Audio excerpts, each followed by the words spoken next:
Chris Angel ay isa sa taong may abilidad para magawang takutin ang mga tao. Kaya't siya'y tinuturing na isa sa pinakamahusay na magician sa buong mundo. Sa kabila ng nakakamanghang magic stunt nito, marami pa ring tao ang nais matuklasan ang kanyang sikreto kung paano niya ba ito talaga nagagawa. Sa videong ito, hindi na to mananatiling sikreto. Maging ang kanyang trick sa beach o ang paghati niya sa katawan ng tao. Kaya nga samahan niyo ko at ilalantad ko ang greatest magic trick of all time ni Chris Angel. Simulan na natin. Number 5. The Beach Trick. Pinerform ito ni Chris Angel sa beach na kung saan walang anuman sa paligid maliban sa nanunood. Nakiusap pa siya sa dalawang babae na tulungan siya sa paghawak sa blanket. Ngayon, ang ginawa niya ay talagang mind-blowing. Sa tulong ng dalawang babae, hinatak muna ang blanket. Ginalaw-galaw. Maya-maya nung binaba niya ang tela, ay mayroon na itong tao sa loob. Pero hindi pa to tapos dahil kinuha pa niya ang isang blanket.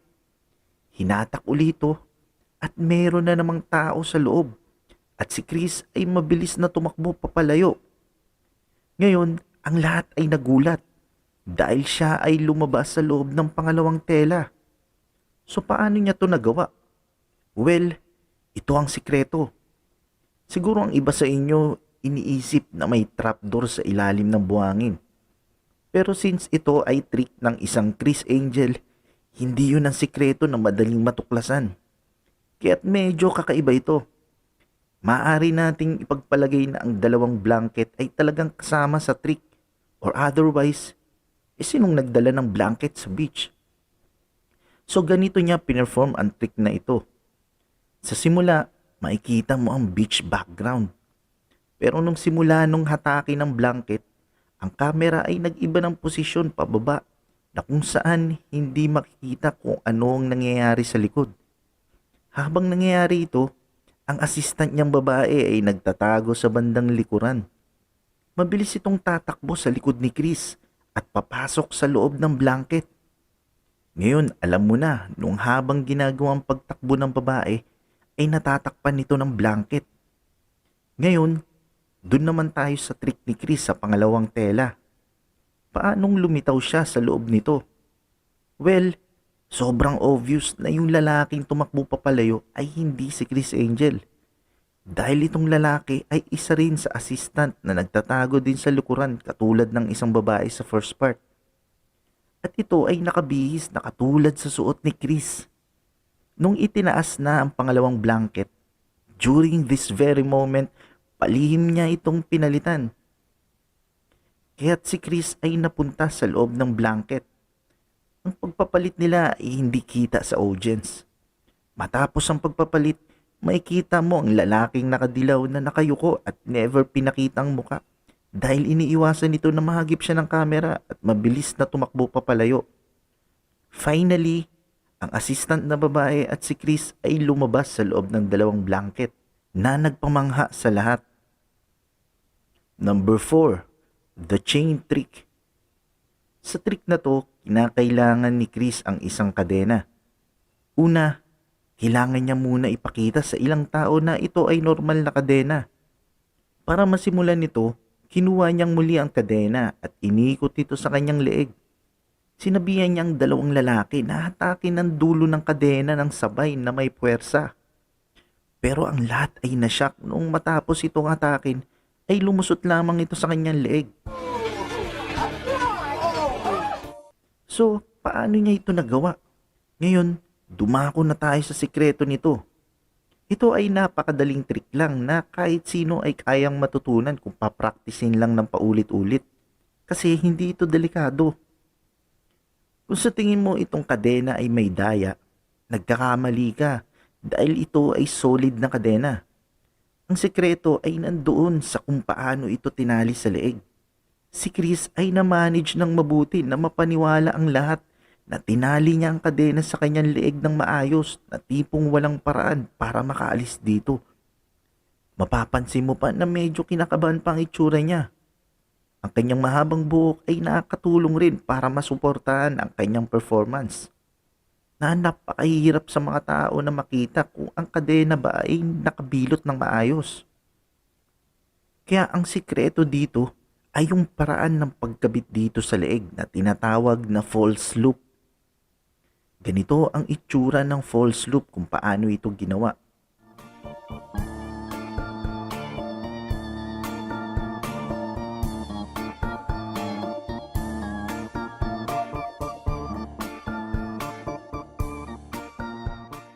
Para ang trick na ito ay maging mas makatotohanan, kailangan niyang umarte na ang kadena ay nakatali ng mahigpit sa leeg na nagbigay lalo ng nerbiyos at tensyon sa mga audience sa paligid. Inutusan ni Chris na hatakin na ng dalawang lalaki ang kadena ng malakas ng isang beses at doon nga nabuo ang trick na ito. Matapos ito hatakin, si Chris ay umarte na nasaktan na nagpapadagdag sa ilusyon na nagpasyak sa mga audience. Number 3. Splitting in half illusion. Kung sa paghahati ng katawan na lumilik ka ng pagkagulat at takot sa manonood, si Chris ang the best dito. Ang ilusyong ito ni Chris Angel ay hindi para sa madaling himatayin at lalo na sa mga tao na hindi alam kung paano ito nangyari. Tingnan muna natin ang trick na ito sa umpisa. Si Chris ay pinahiga ang lalaki at babae sa bench para i-perform sa kanila ang trick ng sabay. Sa babae, kumuha ng dalawang tao na hahawak sa kamay at paa ng babae para ito ay puwersang hatakin. Nung ito'y hinatak, ang katawan ng babae ay nahati at humiwalay sa isa't isa habang ito ay nagsisisigaw na nagpasyak sa lahat ng nasa paligid. So, paano nga niya ito ginawa? Well, ito ang sikreto. Ito ay pinerform ng less than 5 minutes na makikita sa video footage broadcast patungo sa TV audience. Pero ang totoong pag-record dito, sobrang haba na maaaring umabot ng 4 hanggang 5 oras ang haba na makikita ang ebidensya kung oobserbahan mo ang anino sa paligid. Kung titingnan mo ng malapitan, ang anino ng puno ay hindi natatakpan ng basurahan, ng babae o anumang bahagi ng sidewalk. Pero mapapansin mo na sa simula ng video, ang halos lahat ng naroon sa sidewalk ay natatakpan ng anino ng puno. Ito ang nagpapatunay na hindi ito continuous shot, pero maaring umabot ng 4 hanggang 5 oras bago mabuo ang performance. Sa pagitan ng oras na yan, napakaraming nakakapagtakang bagay ang nangyari. So tingnan natin isa-isa. Ang involved dito actually ay hindi lang 2 tao, but in fact, 4 na tao ang kailangan para mabuo ang trick na ito. Ang unang lalaki at babae ay mga kasabwat at 100% na normal ang katawan. Plus, ang 2 kadobol nito ay tinatawag na taong torso.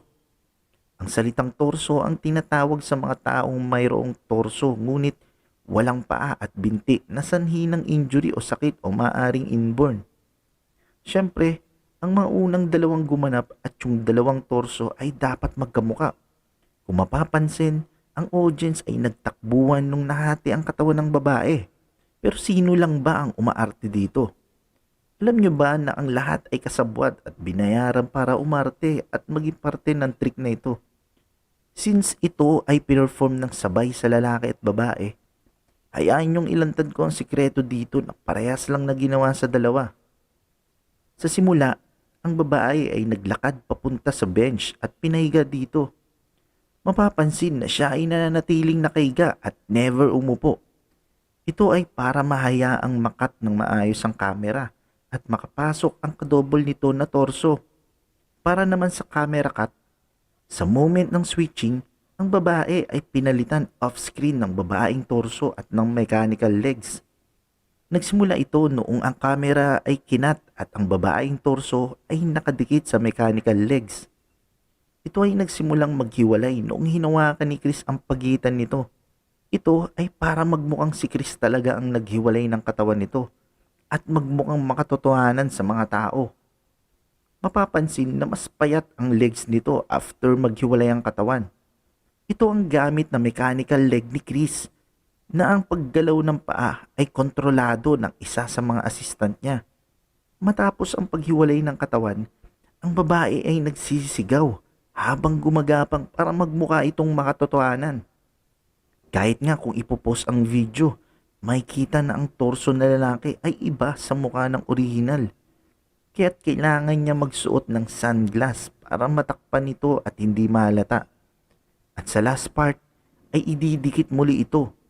Nangyari ito sa pagitan ng camera cut na kung saan ang orihinal na lalaki at babae ay nagpalit ng suot na lumikha ng ilusyon na kunwari ay sa maling katawan ito nakadikit.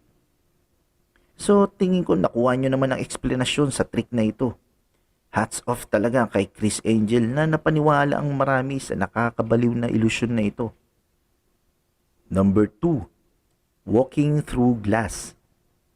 Si Chris Angel ay nais talaga na magawa ang trick na ito sa pagtawid sa window glass na nagawa niyang palusutin ang buong katawan sa bintana mula sa loob ng shop papalabas. Ang nakakasyak dito, ang bintana ay solid at walang anumang butas. Para simulan nito, tumawag siya ng 2 tao na hahawak sa malaking papel na nakalapat sa bintana na kanyang dadaanan palabas. Pinakita sa mga manonood na ang bintana ay talagang matigas at walang anumang butas dito. Pumasok siya sa loob ng shop at maya-maya ang kanyang kamay ay lumabas na sa gitna ng papel at inilabas na rin ang paa nito at daan-daang nakalabas ang buo nitong katawan na nagpasyak sa mga nanonood doon. Matapos alisin ang butas na papel, ang bintanang salamin ay nananatili pa rin sarado at solido. So, paano nagawa ni Chris na dumaan sa solid na bintana? Well, ito ang sikreto. Ang glass window ay malaki kung titingnan, pero ang parte ng salamin na dinaanan ni Chris ay custom built sa loob ng wall frame. Ang mechanism ay binubuo ng mataas na salamin. May matigas itong bahagi sa itaas at sa baba naman nito ay may kwadradong butas na nakatago sa islab ng salamin. Ang butas na ito ay kontrolado ng 2 assistant ni Chris na nakatago sa loob ng shop sa likod ng islab ng bintana. Ngayon nakuha mo na. Ang bintana ay nabuo para ma-slide ito ng pataas at pababa sa tulong ng 2 assistant. Kaya nung pumasok si Chris patungo sa bintana, ang salamin ay tinulak lang pataas ng 2 assistant hanggang sa lumabas ito mula sa pagbutas sa gitna ng papel at dahan-dahang tuluyang nailabas ang buong katawan nito. Nung nakalabas ito, ay magic na bigla na lang na naging solid muli ang bintanang salamin. Finally, ang salamin ay hinatak pababa bago alisin ang papel na dinaanan niya. Nasyak ang mga audience sa kanilang nakita. Yung tao sa loob, kasabwat yun para mas magmukhang makatotohanan. So tayo lang talagang makakahusga sa quality ng pag-arte ng mga kasabwat. So finally, ang number 1 sa ating listahan ay walking on water. Isa sa kilalang stunt ni Chris Angel ay yung paglalakad dito sa tubig na parang andali lang at mistulang walang sumusuporta sa paglalakad nito. Habang naglalakad dito, makikita na lumalangoy ang ibang naliligo doon na dumadaan pa mismo sa direksyon na nilalakaran ni Chris. Sa isang banda, inihulog niya ang kanyang sapatos. Patunay na walang anumang bagay sa ilalim ng tubig. Well, paano naging possible ito? Katunayan, ang nilalakaran ni Chris ay isang clear glass na tinatawag na plexiglass. At ito ay nakadikit at tinutukuran ng tinatawag na plexitubes. Ang plexiglass, pag ito ay nakalubog, napaka-imposible itong madetect. At yung tamang anggulo ng camera ay isa sa nakakapagbigay palalo sa plexiglass na magmukha itong invisible. Ang isa pa sa mapapansin, ang halos lahat ng tao sa pool ay mga bayarang kasabwat na umaarte nagpapatunay na walang anuman sa nilalakaran ni Chris. Tungkol naman sa pagkahulog ng sapatos nito, paano ito nakakapaglakad pa rin sa plexiglass? Well, magandang tanong yan. In fact, may small gap sa pagitan ng 2 plexiglass at doon niya ito eksaktong hinulog ang kanyang sapatos. So, ang buong setup, kasama ang tamang anggulo ng camera, ay lumilikha ng isang ilusyon na ito ay talagang nakakalakad sa tubig.